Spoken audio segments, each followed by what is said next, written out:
2020 ukwezi kwa mbere itariki ya mbere. Uyu ni umusaza w'umunyapolitike mwiza mpuzamahanga mpuzamakungu wakataraboneka, Barafinda Sekiku Fred ndahasesekaye. Good afternoon,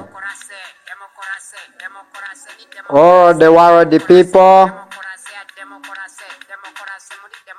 of all the sexes.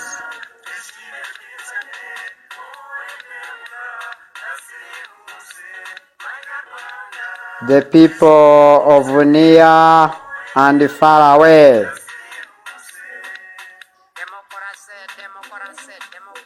Basing here in Rwanda, in the country of Thousand Hills, in the Great Lakes region, in other words, interlacustrine region. The land is surrounded by great many lakes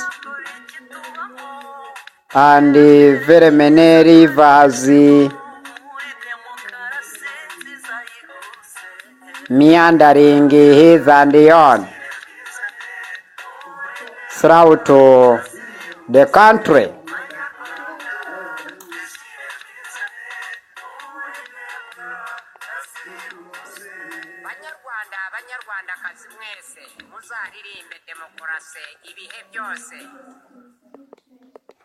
All the time and the times.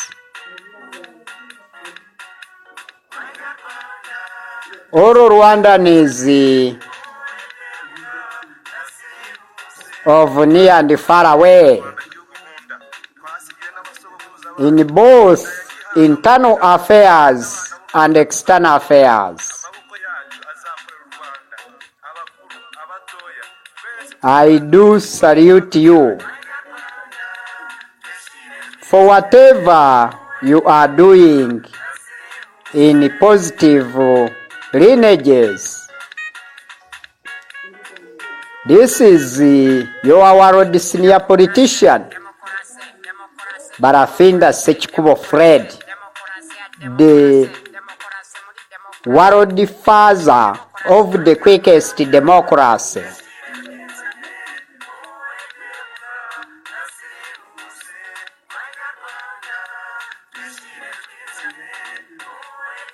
The peaceful politician with the total seniority globally.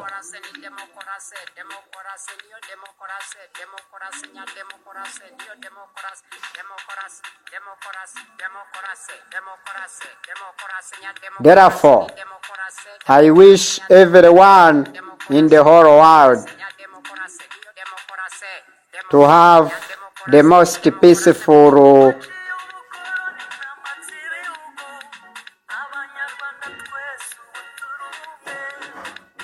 2020, the year of harmony, peace, economic stability, political stability, social stability, and the international human stability. Therefore,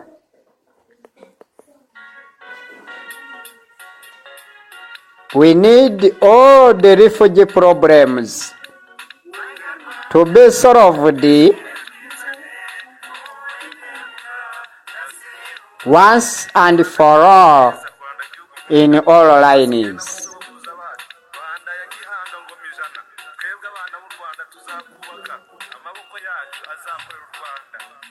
We need also to solve this rampant problem of the national problems.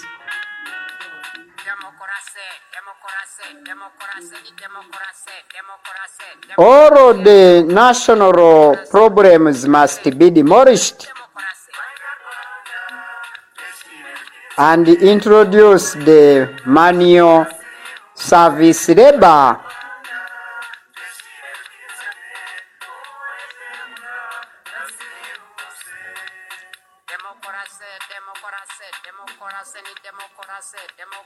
In the line of corporal punishments. Never the capital punishments.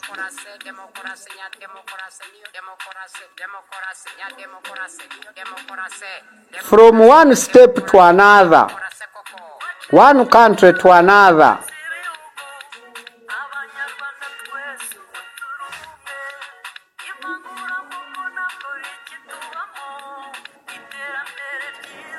capital punishments to be in the written records of the whole world as the time shall be dictating in the whole world populations. Therefore, the young and the old ones,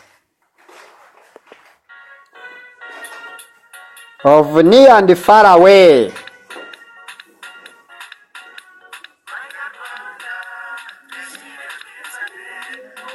must wake up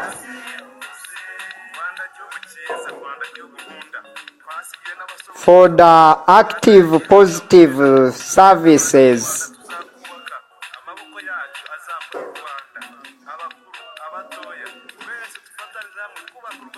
learning many more and teaching many more,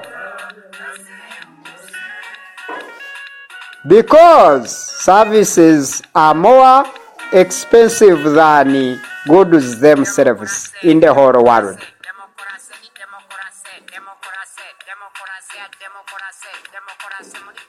To achieve that, in order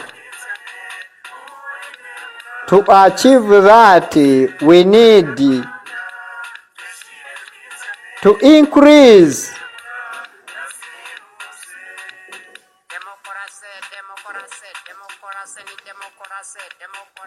technicalities of diversity in the whole world. When we introduce new ways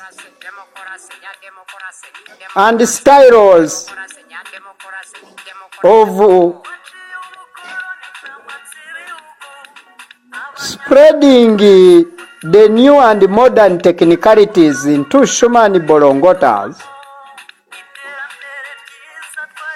then high science and technology in advance shall be our main priority in the long list of our needs plus our wants.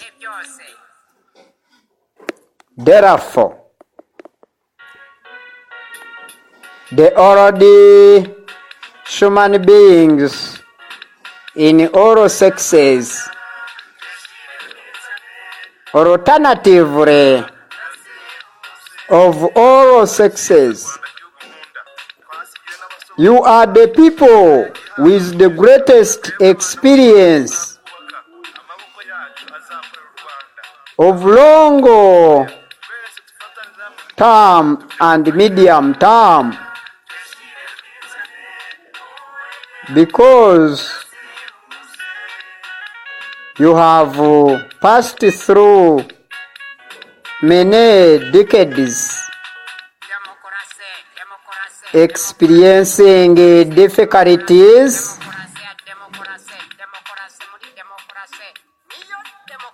and simple services, if not the hardest ones.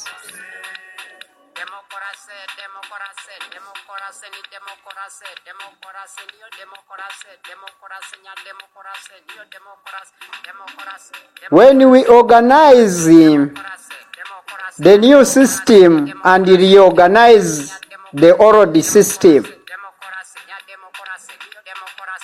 all of them together into the straight line of the new world order, we shall accumulate a lot of services to satisfy human economic needs, political needs, humanitarian needs, and all kinds of security needs. In all, food security, to mention but a few, road security, in oral communication security, all kinds.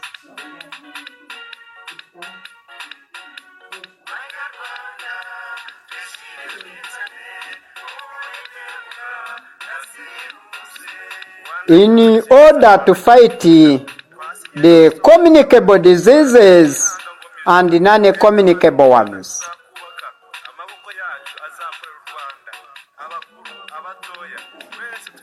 In all world communities. Therefore, in this quickest democracy of the ruler and the rulers,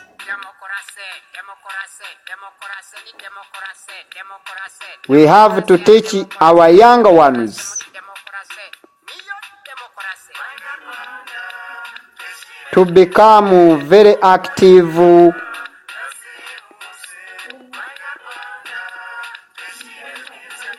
workers in all 24/7,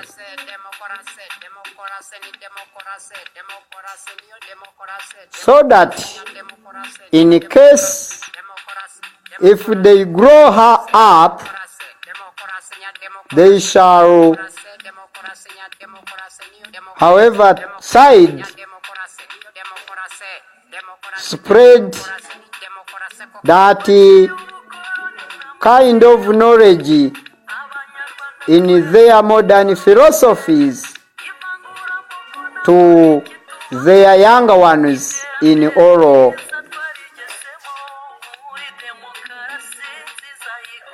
their backgrounds. Therefore, this shall help everyone of near and far away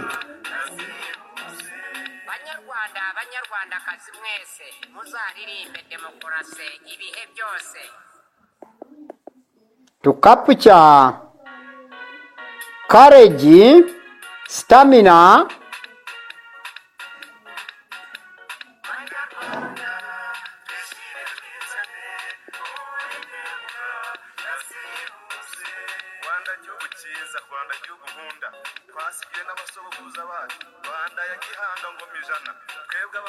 in the lineage of working industriously, aiming at creating accumulative production of all kinds.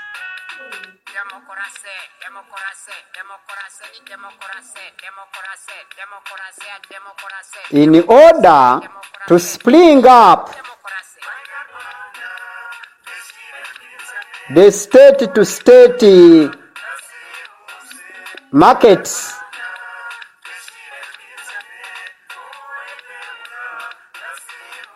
to the level of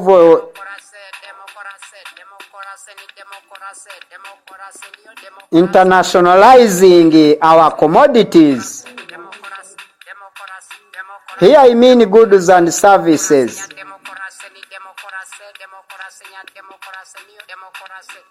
Tangible ones and intangible ones.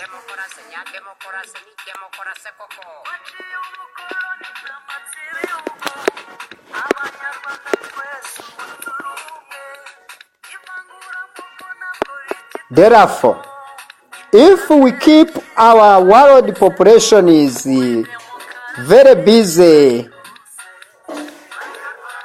in manufacturing different goods and services, mostly thinking of new ways and mechanisms of introducing new services globally, we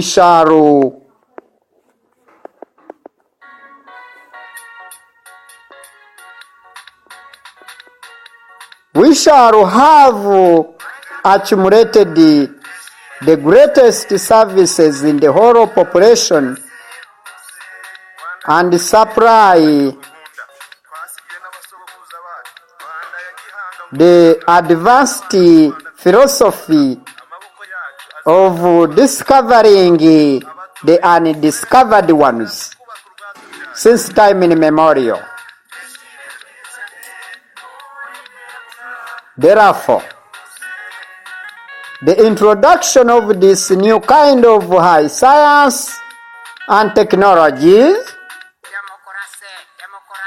shall help the world population to have a lot of production of all types, kinds, in order to satisfy all the world human beings,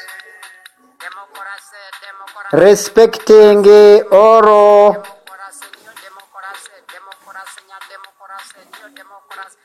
the privileges of tastes and preferences,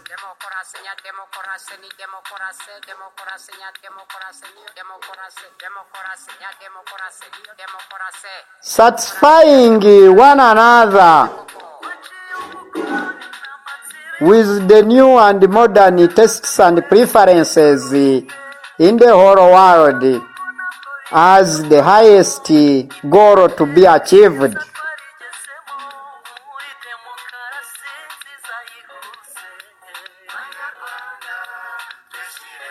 It is in this regard that the Ruda highlighted the points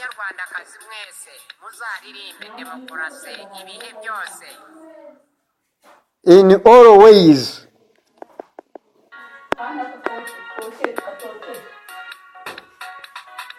At length shall help the United Nations in Security Council chamber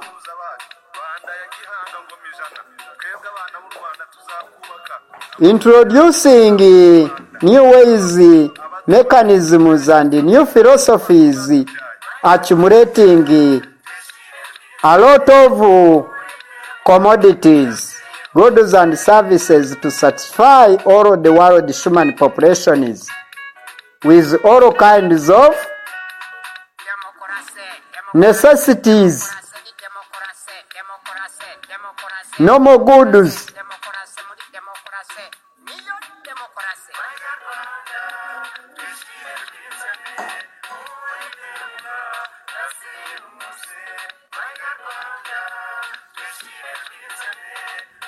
And plus, thereof,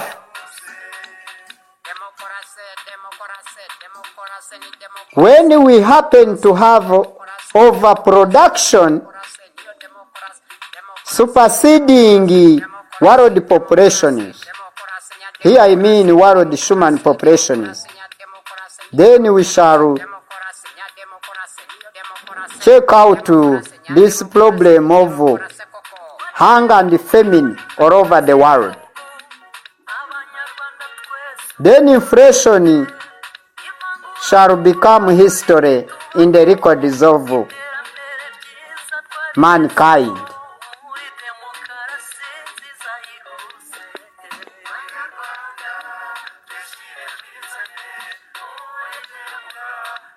Then we shall spare extra time setting the new ground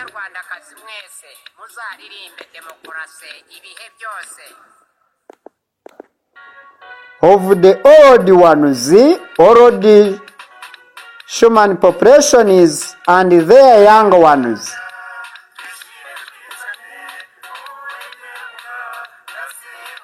To rethink freshly and reintroducing the new systems in addition to the prior ones, aiming at speeding up the highest volume of productions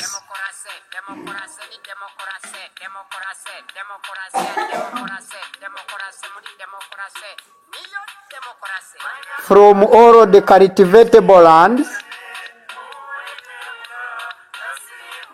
organizing and reorganizing the cultivatable lands to increase high yields of high quality and demanded quantities.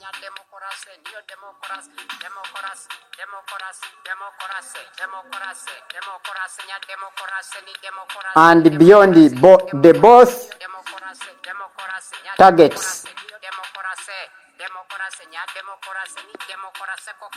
Therefore, this quickest democracy shall have achieved us to have extra time of thinking, discovering new philosophies, leading us to overproduction exceeding the world human populations. Therefore, at the end of the course, we shall be dancing the better tunes of this quickest democracy introduced up by the rulers. Therefore, all the times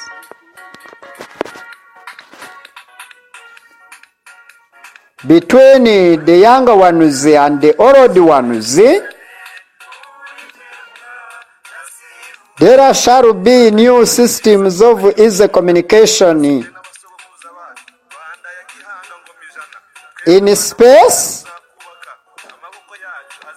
here on grounds and undergrounds, at all levels shall be demanded by man's desire in the whole world.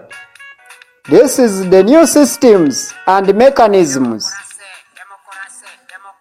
of sorting out one after another all the kinds of problems that have been hindering world human populations in schools, after educational industry manufacturing the world intellectuals, finding the second hindrance of being unemployed in the whole world. Therefore, we shall have solved the unemployment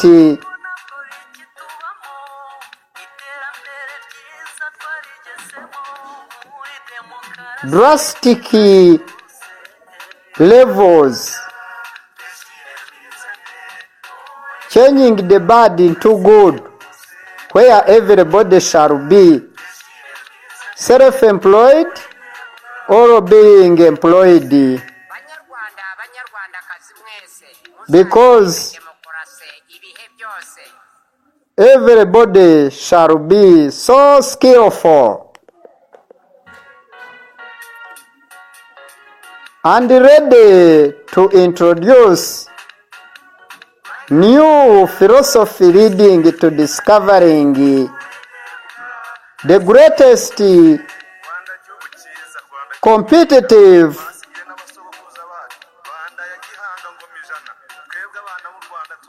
advanced sciences and technologies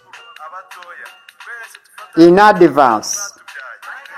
Therefore, the Rwanda Revolutionary United Democratic Advancers shall have achieved the initial objectives. USA too shall also have achieved the greatest one due to 2,000 good many causes.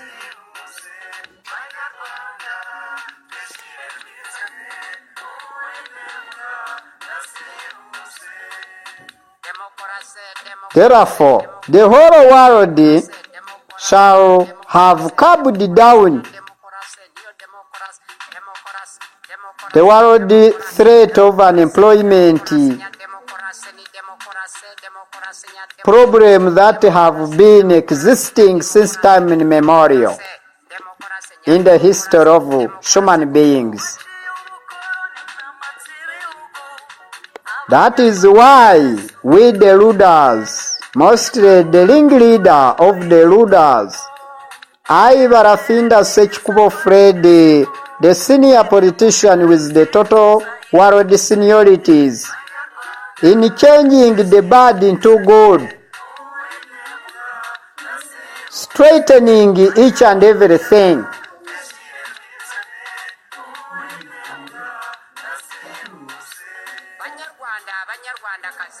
correcting all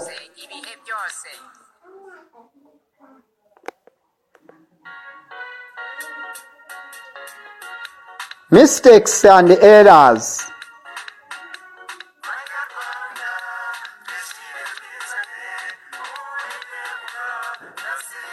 Here I mean common mistakes that have been existing in the whole world.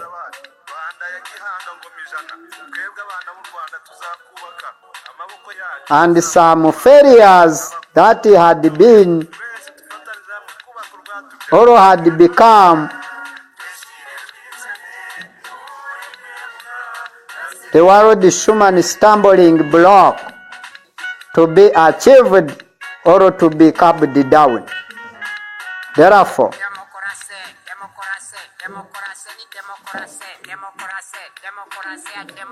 the quickest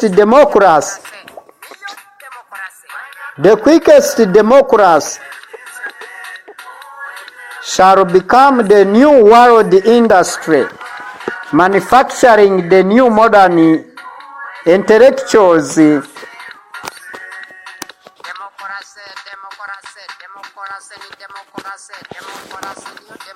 to increase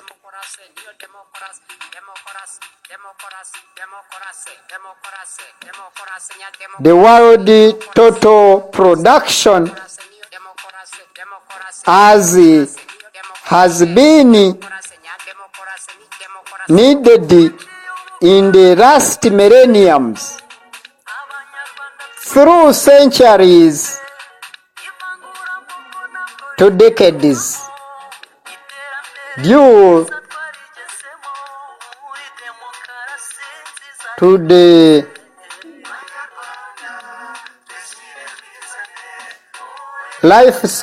lifespan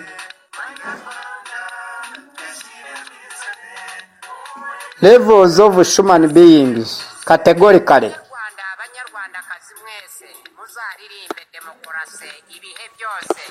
All the time and all the times in the world democracy, in the lineage of international human rights, international full rights shall have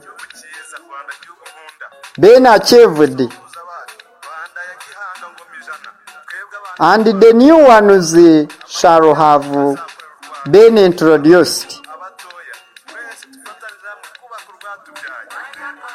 and the extra ones shall be always in top gear, being expected to be discovered due to high and modern sciences of human beings, increasingly.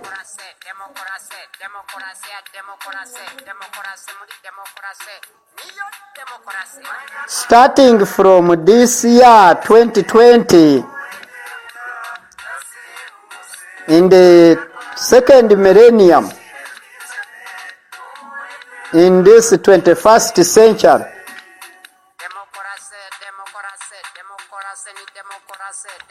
the quickest democracy gonna work thoroughly in all 24/7, aiming at achieving certain worldwide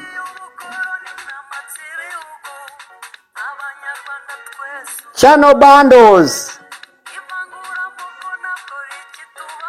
and their handles in all world populations. Here I mean human populations and other different production in all productional levels.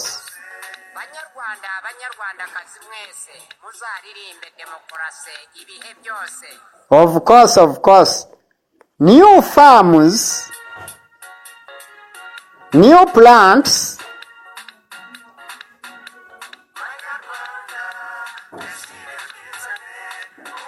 new factories,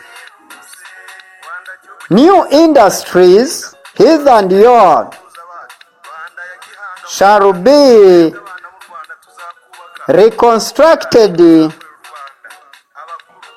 and the new ones shall have been built, his and yours, in the whole world.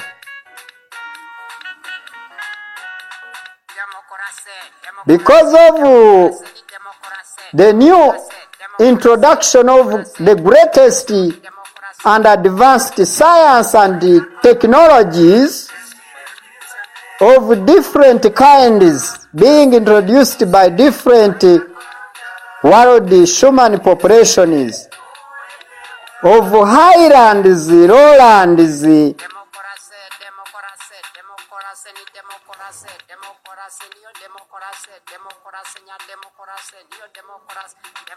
of near and far away at all levels.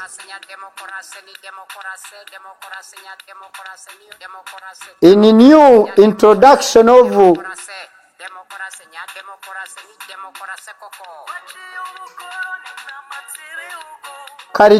agriculture technicalities in cultivation, farming systems, soil maintenance, and protection being refreshed in ruralism philosophies. Then we shall change the world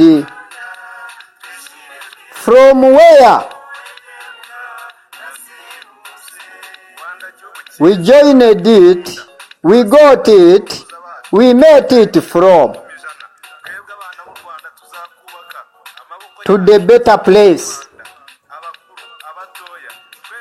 If not, to the best possible levels. Rudas are males and females, double sexes, and all our younger ones. We shall greatly achieve targeted.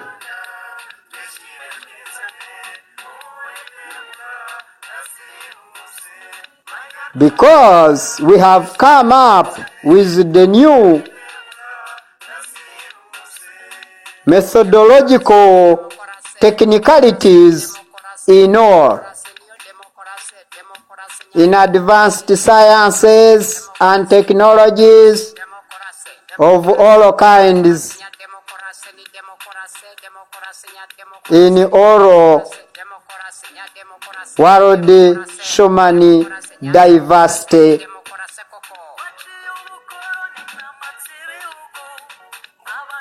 Population is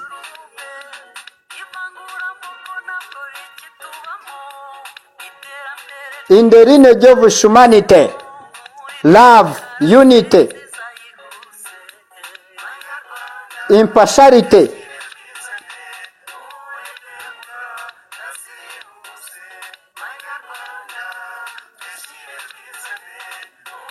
quickest development, quickest democracy.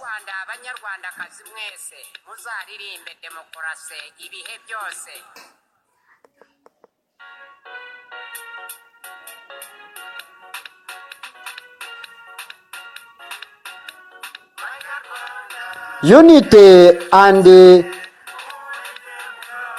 reconciling all the world populations shall be the greatest main agenda of the rulers.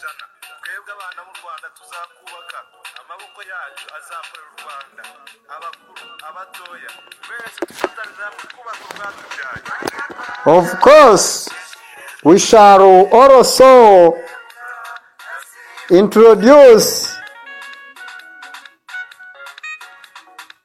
new systems and technicalities in advanced sciences and technologies as far as transport and easy communications are concerned.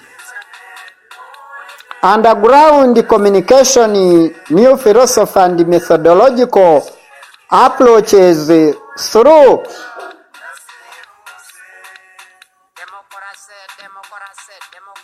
the hill regions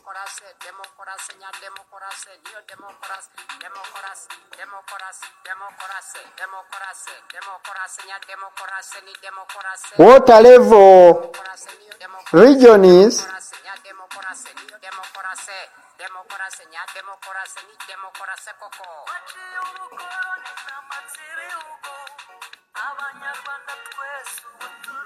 air transport by cable cars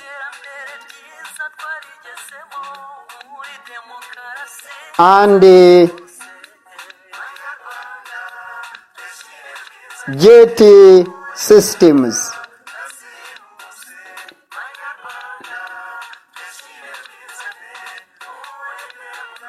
In transporting human populations and their commodities,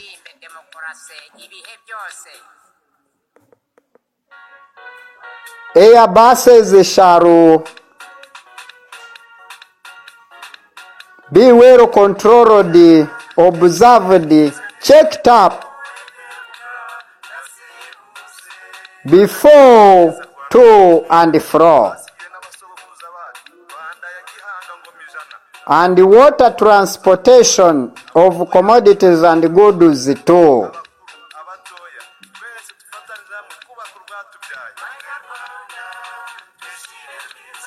Land transportation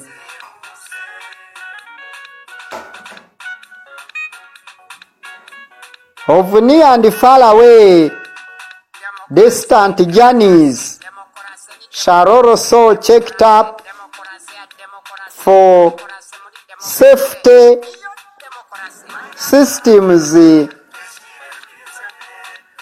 in all workings.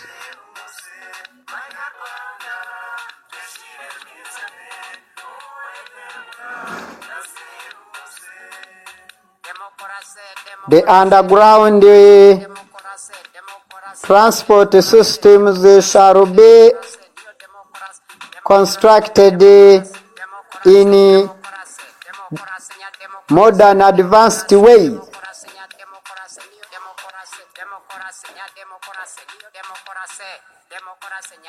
targeting to reach the greatest milestone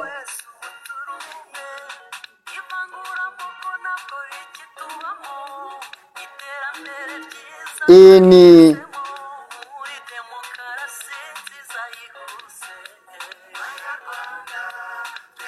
greatest possible output of all levels in order to satisfy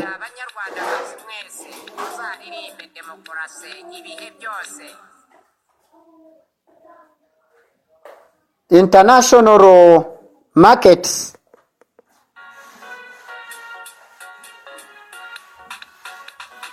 Of near and far away, after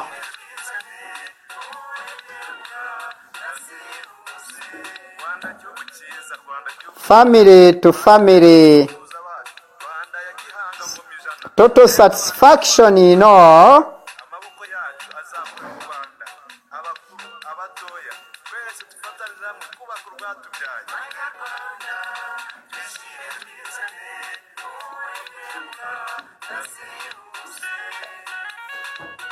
Increasing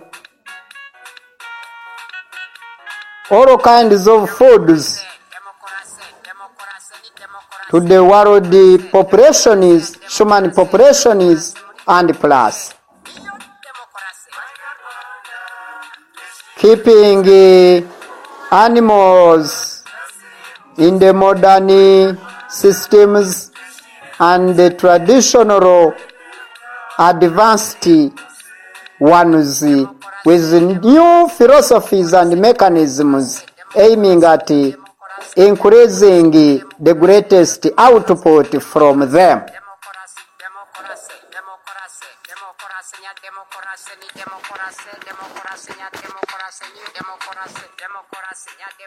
Therefore, that one shall be the real democracy, the real quickest democracy being introduced by the rulers in the whole world. The rulers are the greatest ladies and gentlemen of near and far away in the whole world. Came up with 200 good many causes initially, basing here in Rwanda, as Rwanda shall become the capital city of the whole Africa. USA too, the United States of Africa too, Leta Zunze Ubumwe za Afrika kabiri. All the 55 states shall be united together into single file continental block to stabilize peace and all the world international continental population is in the lineage of total love, total peace, total humanity.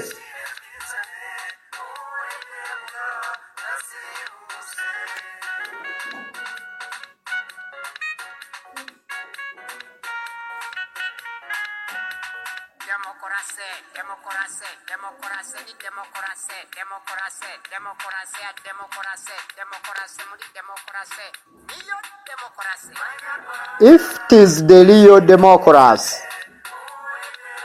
if it is the real democracy, then the real quickest democracy shall thrive and becoming durable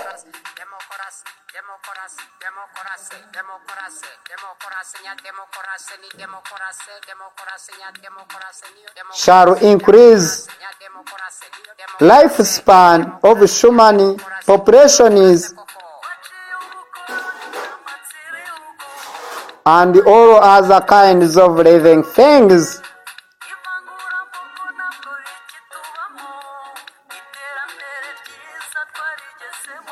Then in the long run we shall have all the kinds of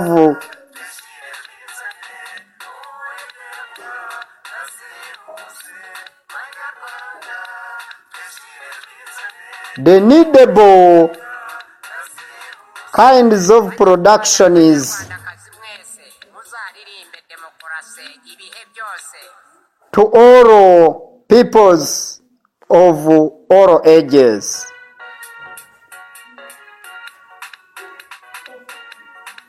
Therefore, we shall become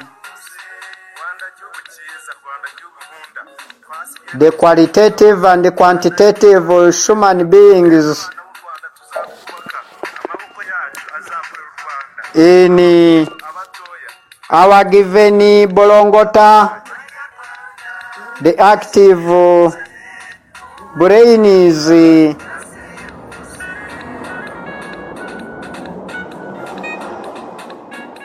not only the brain is our arms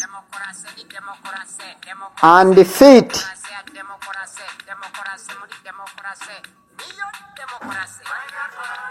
being directed by our spinal cords from top to bottom.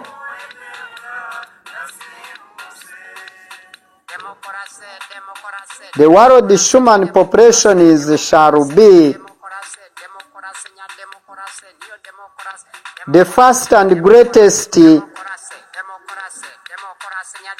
advanced human beings of the advanced modernity in all kinds of modernities.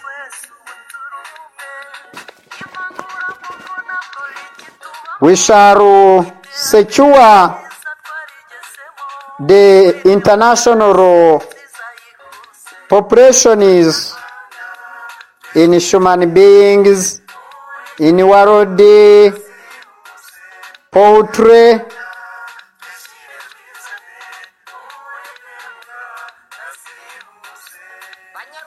the food crops and cash crops where necessary.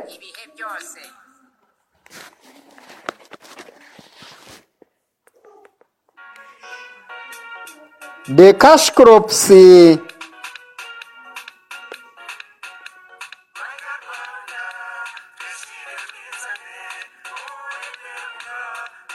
for certain purposes, but the food crops for the primary purposes. Hello? Yes, yes. 2020 twawusesekayemo, nawo wadusesekayemo. Ni politike nziza imisemburo itugenga ubungubu. Yego, mumeze mutaho ngaho mu Rwanda hose? Yego yego. Mugira amahoro masa. Mubasuhuze bose abo hirya no hino hose.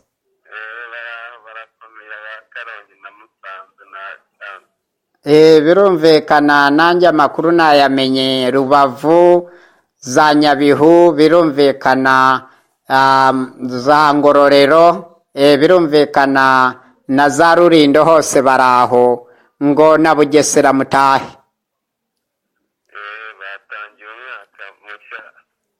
Birumvikana Imana yakoze umuti. Ariko ibiciro byasize ubushobozi bw'abantu kubera dufite abaryi benshi ariko abakozi ni bake. niyo mpamvu ibiciro bikomeza kuba byinshi kuko abakozi ni bake bigatuma umusaruro uba muke noneho kandi abagomba kuwukenera bagomba kuwurya ari benshi bigatuma akabonetse kose kagaragara ko ari agatonyanga mu nyanja nini. Iyo kabonetse nako kaba gahenze kagashoborwa umugabo kagasibwa undi.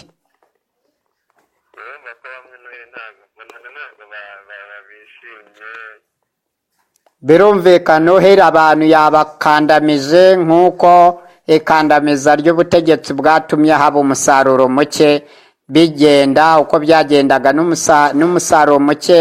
Noheri yafatiranya abantu na bonani, birumvikana iminsi mikuru ntabwo yagenze neza kuri bose no kuri benshi ahubwo kuri bake. Amashuri arahenze, ibiciro byazamutse, buri kimwe cyose ni ugukora ku ikofi ihenze.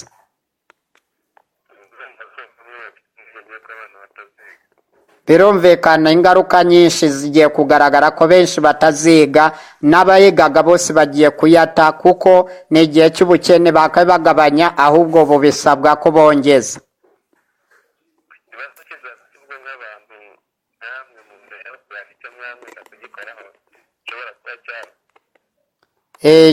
Twakora tuzakuraho minerivare abana bigira amashuri abanza n'ayisumbuye ku buntu, makuru na za kaminuza hasigaye kurahira, hanyuma baruda ingoma yime, hanyuma dukora umuti u Rwanda turuteze imbere, hanyuma Afurika ibonereho n'isi yose. Yego namwe mugire umunsi mwiza w'ubukene ariko muwitwaremo neza ibura ry'umusaruro. Oya, ni ukuvuga amasaha Imana idutejeje muri ubu bukene nabwo ni ubukungu bundi bushasha.